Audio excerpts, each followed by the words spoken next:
আজকে আমাদের টালিগঞ্জের যিনি নিজেকে রূপকার বলতেন অরূপ বিশ্বাস, উনাকে আমাদের মাননীয়া বিধায়িকা, নবনির্বাচিত মাননীয়া বিধায়িকা শ্রীমতী পাপিয়া অধিকারী মহাশয়া বিপুল ভোটে পরাজিত করেছেন।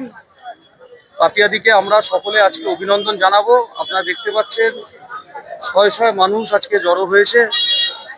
আজকে টালিগঞ্জের মানুষ নিঃশ্বাস নিতে পারছে, শান্তিতে তারা থাকতে পারছে। টালিগঞ্জে পদ্ম ফুটেছে, এই নিয়ে আমরা পাপিয়াদিকে অভিনন্দন জ্ঞাপন করব আজকে আমাদের এই বিজয় মিছিলের মাধ্যমে। এই যে নতুন সরকার এসে যে পদক্ষেপগুলো নিচ্ছেন, যে কাজগুলো করছেন, কি মনে হচ্ছে আগামী দিনে? সেটা তো মানুষ বলবে। এখন অবধি আমাদের মাননীয় মুখ্যমন্ত্রী শ্রী শুভেন্দু অধিকারী মহাশয় অন্নপূর্ণা ভান্ডার, আয়ুষ্মান ভারত সহ একাধিক যে সরকারি প্রকল্পগুলো ঘোষণা করেছে তাতে মানুষ খুবই আপ্লুত এবং খুবই খুশি। আগামী দিনে আরও প্রচুর প্রকল্প আসবে যাতে বাংলার মানুষ সুবিধা পায়। তো মানুষই বলবে। মানুষের যে রেসপন্স, তাতে আমরা একটাই জিনিস বুঝতে পারছি যে দীর্ঘ সময়ের অপেক্ষার পর আজকে বাংলা স্বাধীন হয়েছে নতুনভাবে। কি মনে হচ্ছে এই সরকার এসে কতটা উন্নয়ন হলো? দেখুন, সবে তো এসছে 4 তারিখ, তো সবে ডিক্লেয়ার হয়েছে। আমরা জয়লাভ করেছি, বিজেপি সরকার জয়লাভ করেছে। আর আমরা কর্মী হিসেবে আমরা তো খুশি। যেটা আমরা বহু বছর আগে চেয়েছিলাম, আমাদের 21-এ অনেক কর্মীরা মারা গেছে, আপনারা ভালো করেই জানেন।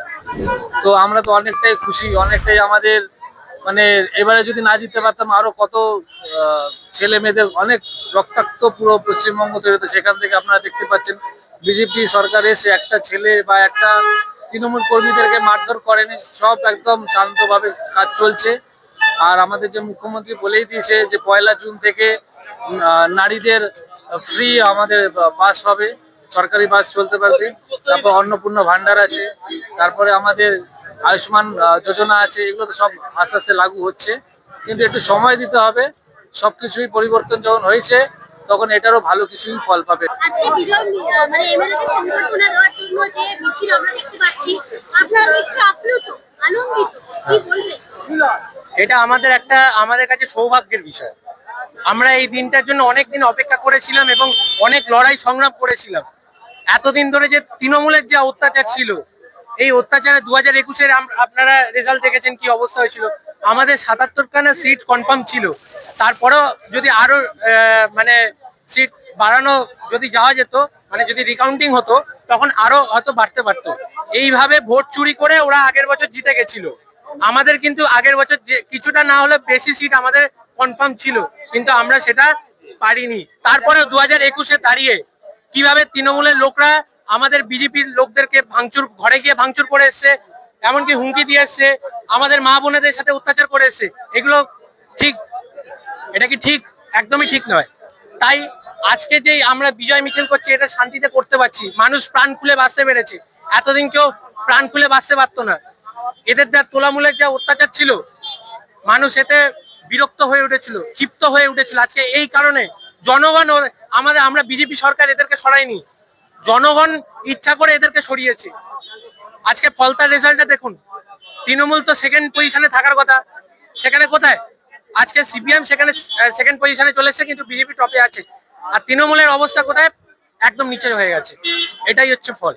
যেটা দেখছি যে শ্রমিক ভট্টাচার্য বা বিজেপির যে সভাপতি, তারা কিন্তু বলেছেন যে তৃণমূলের যারা ভালো তাদেরকে দলে নেওয়া হবে। এই প্রসঙ্গে আপনার কি? নমস্কার। অ্যাকচুয়ালি বিষয়টা হলো কে ভালো কে মন্দ। যারা চোরেদের দলের সাথে যুক্ত হয়ে চলেছে তাদেরকে আমরা নিতে ইচ্ছুক নয়।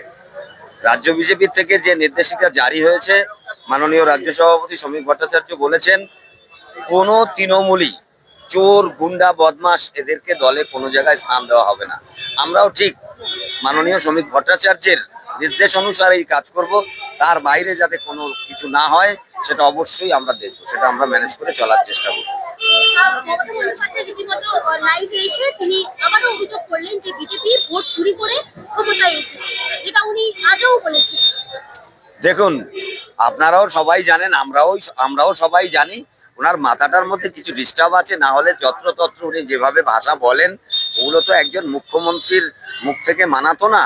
এখন তো মুখ্যমন্ত্রী নেই, এখন আরো অনেক কিছু বলবে, তার কারণ এখন আগে পাওয়ারে ছিল, ক্ষমতা এখন হস্তান্তর হয়ে গেছে, যার ফলে ক্ষমতা না থাকায় উনি যেটুকু পাগল ছিল সেটুকু আরো বেড়ে গেছে। এখন মানে স্ক্রু ঢিলা তো আগে পূর্বেই ছিল, এখন পুরোপুরি ঢিলা হয়ে গেছে সেটা। এই যে আপনারা রীতিমতো ওনার যে স্ট্যাচুটা বানিয়েছিলেন, উনি কষ্ট করে বানিয়েছিলেন যে স্ট্যাচুটা ওই বিশ্বভারতীর ক্রীড়াঙ্গনের যেখানে বিশ্ব বাংলা ক্রীড়াঙ্গনের যেখানে ওখানে বানিয়েছিলেন স্ট্যাচুটা, ওটা ভেঙে দিয়েছেন, তাতে উনি দুঃখ পেয়েছেন এবং বলেছেন আমি যখন ক্ষমতায় এসেছিলাম আমি কোনো লেনিন মূর্তি ভাঙিনি এবং কোনো সেবাপ্রসাদ মুখার্জির মূর্তিও কিন্তু গায়ে হাত দিইনি।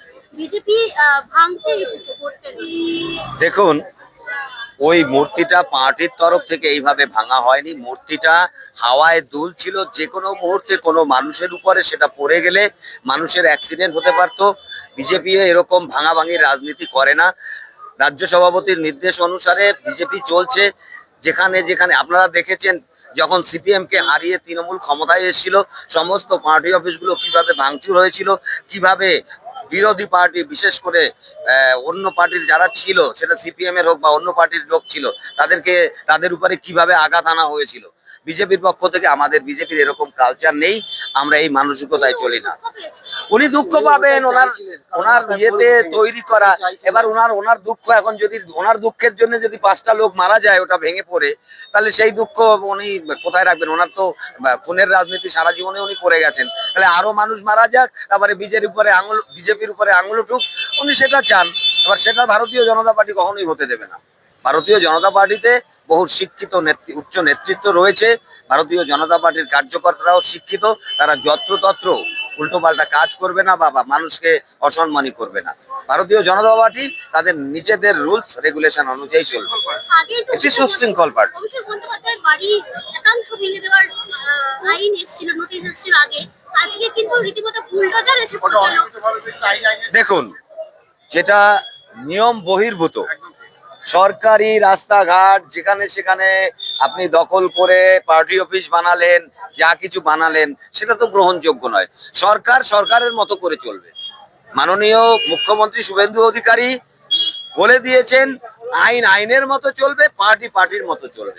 আগে ছিল পার্টির শাসন, এখন আইনের শাসন। পশ্চিমবঙ্গে প্রশাসনের শাসন যেটা, সেটাই চলছে। আমরা আইনের উপরে কোনো হস্তক্ষেপ করছি না, সবার ক্ষেত্রে তাই। দাদা, একটা শেষ প্রশ্ন আমি করতে যাচ্ছি। এই যে বিজেপি সরকার এখানে এলেন, আগামীতে যে কর্মকাণ্ডগুলো মুখ্যমন্ত্রী যেভাবে করছেন কাজগুলো, তাতে মানুষ তো উপকৃত হচ্ছে। আগামী আরো কি কি করা হবে? দেখুন, মানুষ উপকৃত এখনো কিছুই হয়নি। আগামী দিনে যখন ভারতীয় জনতা পার্টির প্রত্যেকটি বুথ প্রেসিডেন্ট, তাদের কার্যকর্তারা ঘরে ঘরে গিয়ে মানুষের কাছে পৌঁছে এই আমাদের অন্নপূর্ণা ভান্ডার, আমাদের নারায়ণ প্রকল্প, আয়ুষ্মান ভারত, বিশ্বকর্মা যোজনা, প্রধানমন্ত্রী আবাস যোজনা, এগুলো আমরা মানুষের কাছে পৌঁছে ঘরে ঘরে কোন বাড়িতে বেকার ছেলে আছে, কাকে আয়ুষ্মান ভারত দেওয়ার দরকার, আর কাকে কাকে অন্নপূর্ণা ভান্ডার দেওয়ার দরকার, এগুলো আমরা খুঁজে বের করে তাদেরকে দেব।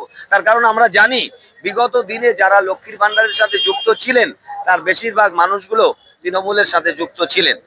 সেই জায়গায় দাঁড়িয়ে তৃণমূলের বাইরে যারা রাজনীতি করতেন, তারা নিশ্চয়ই বর্তমানে অন্নপূর্ণা ভান্ডার পাচ্ছেন না, বা তারা তৎকালীন লক্ষ্মীর ভান্ডার পাননি। তাদের আমরা দাঁড়ে দাঁড়ে পৌঁছাবো এবং তাদেরকে সেন্ট্রাল গভর্নমেন্টের প্রায় 150 যোজনা রয়েছে, সেই যোজনাগুলো একটা একটা করে যাকে যেটা দেওয়ার উপযুক্ত, সেইভাবে আমরা সেই যোজনাগুলো দেব। তিনি রীতিমতো মুখ্যমন্ত্রীর সাথে সাক্ষাৎ করলেন অধিবেশনে।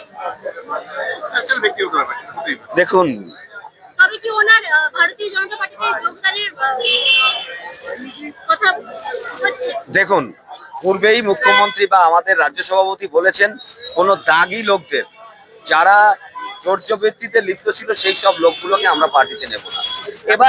এবার ধরুন মাননীয় শুভেন্দু অধিকারী মুখ্যমন্ত্রী, সেখানে যদি প্রাক্তন মুখ্যমন্ত্রী যিনি চর্যবৃত্তিতে খুনের কাজ করে এসেছেন, বাংলার সাধারণ মানুষকে লুট করে এসেছেন, তিনি যদি দেখা করতে চান মুখ্যমন্ত্রীর সাথে, মুখ্যমন্ত্রী কি দেখা করবেন? অবশ্যই দেখা করবেন। তার কারণ তিনিও একজন জনগণের মধ্যে পড়েন, আমরা প্রত্যেকে নাগরিক। ভারতবর্ষে বা পশ্চিমবঙ্গের প্রত্যেকটি নাগরিক মুখ্যমন্ত্রীর সাথে দেখা করতে পারেন, তার অধিকার রয়েছে। এই কাকলি ঘোষ দস্তিদার যখন কামদুনির ঘটনা, এই পার্কস্ট্রিটের ঘটনাটা ঘটলো, সেই সময় বলেছিলেন যে মক্কেলের সাথে টাকা লেনদেনের ব্যাপারে হয়তো ঝামেলার জন্য এই সব ঘটনা ঘটেছে। দেখুন, ভগবান মুখ সবাইকে দিয়েছে, নিজের মুখে যা খুশি বলা যায়, তবে হিসাব করে এরকম লোককে কি আপনারা বিজেপিতে স্বাগত জানাবেন? বিজেপিতে নেওয়া হবে এরকম তো কোনো কিছু বলা হয়নি। দেখুন, সাংবাদিকরা প্রশ্ন করতেই পারেন, আপনি একজন সাংবাদিকরা স্বাধীন, তাদের স্বাধীনতা আছে প্রশ্ন করার, তারা অবশ্যই প্রশ্ন করবে, আপনারা অবশ্যই প্রশ্ন করবেন। এবার পার্টির যেটা রুলস, পার্টির রুলস, পার্টির নিয়ম অনুযায়ী চলবে। আমরা একটা সুন্দর পার্টি ভোটার করে একটু হবে। আগামী দিনে তাহলে কি বলতে চাইছেন, যার যেসব তৃণমূলরা মুখিয়ে আছে বিজেপিতে ঢোকার জন্য, তাদেরকে কি বলবেন? একবারে না, যারা অপকর্ম করেছে, চর্যবৃত্তিতে লিপ্ত ছিল, ভারতীয় জনতা পার্টির কর্মীদের উপরে আঘাত এনেছে, এই রকম কোনো মানুষকে ভারতীয় জনতা পার্টি ঠাঁই দেবে না, সেটা তৃণমূল হোক বা অন্য পার্টির হোক, কোনো দলের তাদেরকে ভারতীয় জনতা পার্টিতে ঠাঁই দেওয়া হবে না। তবে হ্যাঁ, সাধারণ জনগণ যারা ভোট দিয়েছে আমাদের পক্ষে, সেই সমস্ত মানুষ যারা পার্টিতে আসতে চাইবে, তাও পরবর্তীতে, এই মুহূর্তে নয়, মাননীয় রাজ্য সভাপতির নির্দেশ যখন দেবেন তখন তাদেরকে ভারতীয় জনতা পার্টির সঙ্গে যুক্ত করা হবে, তার আগে নয়। নমস্কার। ভারতীয় জনতা পার্টি যাদবপুর সাংগঠনিক জেলার সর্বস্তরের সকল কার্যকর্তা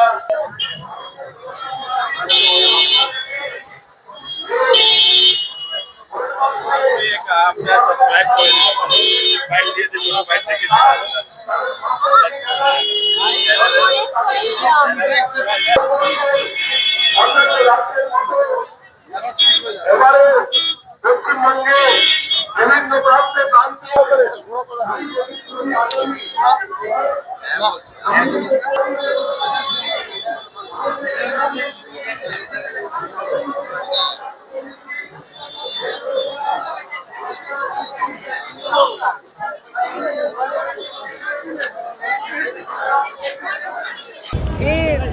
এটা চলে না, চলতে পারে না।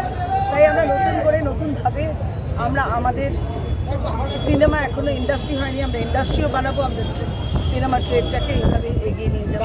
যাদের হয়ে গেছে একটু সাইড দাও, একটু সরে যাও, একটু সরে যাও, দাঁড়াও। দিদি,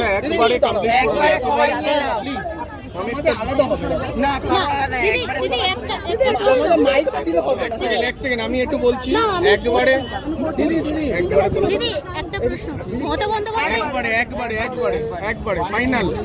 দিদি একটু বসবে। দিদি, মমতা বন্দ্যোপাধ্যায় কিন্তু আবার অনলাইন লাইভে এসে আবার অভিযোগ করছেন যে বিজেপি কিন্তু ভোট চুরি করে জিতেছে, যেটা উনি আগেও বলেছিলেন।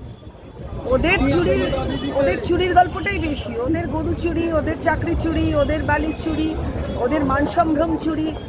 এই আমাদের মান সম্ভ্রম চুরি করে ওরা যে সমস্ত চুরির একটা সেগমেন্ট তৈরি করেছিলেন, তো ওরা চুরি ছাড়া কিছু জানেন না। আমরা কখনো কারোর, এটা একদম রেজিমেন্টেড পার্টি, একদম ঠিকঠাকভাবে কাউন্টিং হয়েছে, এবার ঠিকঠাকভাবে ইলেকশন হয়েছে, কোনো রক্তপাত নেই, এইটাই ওনাদের খুব অ্যালার্জি হয়েছে। বিশ্ববাংলার যে মূর্তিটা ভাঙা হয়েছে সেই প্রসঙ্গে উনি বলছেন আমি খুব দুঃখ পেয়েছি। ওনার এরকম বিকৃত ছবি, আমি যখন এসেছিলাম তখন বলছেন অ্যাবনর্মাল, আপনি এসব ওই দেখুন আমাদের লোকেরা বলছে অ্যাবনর্মাল লোকেদের কথা জিজ্ঞেস করবেন না। টলিউড ইন্ডাস্ট্রি সিট নিয়ে টানাটানি হচ্ছে, সেখানে অনেকজন কাজও পাচ্ছে না, সেই বিষয় নিয়ে তুমি এখন কি সবাই বলবে? কাজ পাবে, এখন সবাই কাজ পাবে। আমরা শুধু জাস্ট একটু গুছিয়ে নিচ্ছি, সবাই কাজ পাবে, কেউ নেই যে যারা কাজ পাবে না। বাইরের লোকও কাজ পাবে, বাইরে থেকে অন্য স্টেটেরা আসছে, এখানে আমাদের প্রচুর রেভিনিউ ইনকাম হবে। এখন যে নরকটা করে দিয়ে গেছেন, নরক গুলজার করে দিয়ে গেছেন, এবার আমরা স্বর্গের উদ্যান বানানোর চেষ্টা করছি। দিদি, এত বড় সুখবরের দিনে আরেকটা সুখবর হলো আমাদের টুলিটি বোমবালা প্রশান্ত চট্টোপাধ্যায়, সে কালকে পদ্মশ্রীতে ভূষিত হলো। তো এইটা নিয়ে যদি তোমার একটু ফিডব্যাক পাই। খুব ভালো, এটা আমরা সবাই খুব খুশি। আমাদের মানুষ ছোটবেলা থেকে আমরা কাজ করে আসছি, সে এরকম একটা এই এত বড় একটা সম্মান পাবে, আমরা সবাই গর্বিত, আমরা খুশি। দিদি একটাই শেষ প্রশ্ন, আপনি জয়ী হলেন বিপুল ভোটে, এরপর আপনি কি কি কাজ করবেন মানুষের জন্য? প্রচুর কাজ আছে রে ভাই, প্রচুর। আমি কাজ শুরু করে দিয়েছি। দাদা, মমতা বন্দ্যোপাধ্যায় রীতিমতো লাইভে এসে কিন্তু অভিযোগ করছেন যে বিজেপি রীতিমতো ভোট চুরি করে সরকারে এসেছে, কি বলবেন? এটা তো ওনার আজকেরকার ঘটনা না, উনি যখন জিতেছে তখনও একই ধরনের বলেছিল, এখনো একই ধরনের কথাবার্তা বলছে। ওনার কথার কোনো ভ্যালু নেই, উনি জনসাধারণের জন্য তো কিছু করেননি। আমরা ছোটবেলা থেকে একটা জিনিস, একটা গান শুনে এসেছি, মানুষ মানুষের জন্য। উনি আগের 15 বছর ধরে মানুষ মানুষের জন্য কিছু দেখেনি। উনি নিজের ভাইপো, নিজের যত দলের লোক তাদের জন্য দেখেছে, জনসাধারণের জন্য কিছুই দেখেননি। এখন বিজেপি সরকার এসছে, বিজেপি সরকার নরেন্দ্র মোদীর হাত ধরে একটাই কথা বলেছে, কাজ করে যাও, মানুষ মানুষের পাশে থাকো এবং সবাইকে সহযোগিতা করো। এই যে আজকের মিছিলে কোথাও গিয়ে কি আপনার মনে হচ্ছে কোনো তৃণমূল ঢুকে আছে বা তৃণমূলরা আছে জয়েন যোগ দিয়েছে?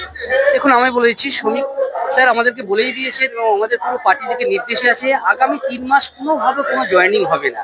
সে তৃণমূল থেকে আসুক বা নতুন বিজেপিতে জয়েন করুক বা কংগ্রেস থেকে আসুক, সিপিএম থেকে আসুক, আমরা নতুন কাউকে এখন 3 মাস কোনো জয়েনিং করাচ্ছি না।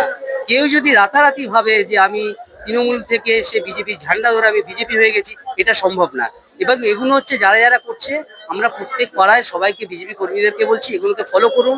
কোন ব্যক্তি আগে টিএমসি ঝান্ডা নিত, কোন ব্যক্তি আগে অরূপ বিশ্বাসের হাত ধরে চলতো, কোন ব্যক্তি আগে মমতা ব্যানার্জির পথছায়া ছিল, সেগুলোকে চিহ্নিত করে যদি কোনোদিন তারা দলের ঝান্ডা ধরে, তাদেরকে সঙ্গে সঙ্গে ঝান্ডা হাত থেকে নামিয়ে নিয়ে সুস্থভাবে তাদেরকে বিদায় জানাও। আমাদের মধ্যে কোনো অসৎ কাজ চলবে না, সিন্ডিকেট চলবে না, কোনো রকমের নোংরামি বিজেপি সরকার দেখতে চায় না, করবেও না, কাউকে করতেও দেবে না।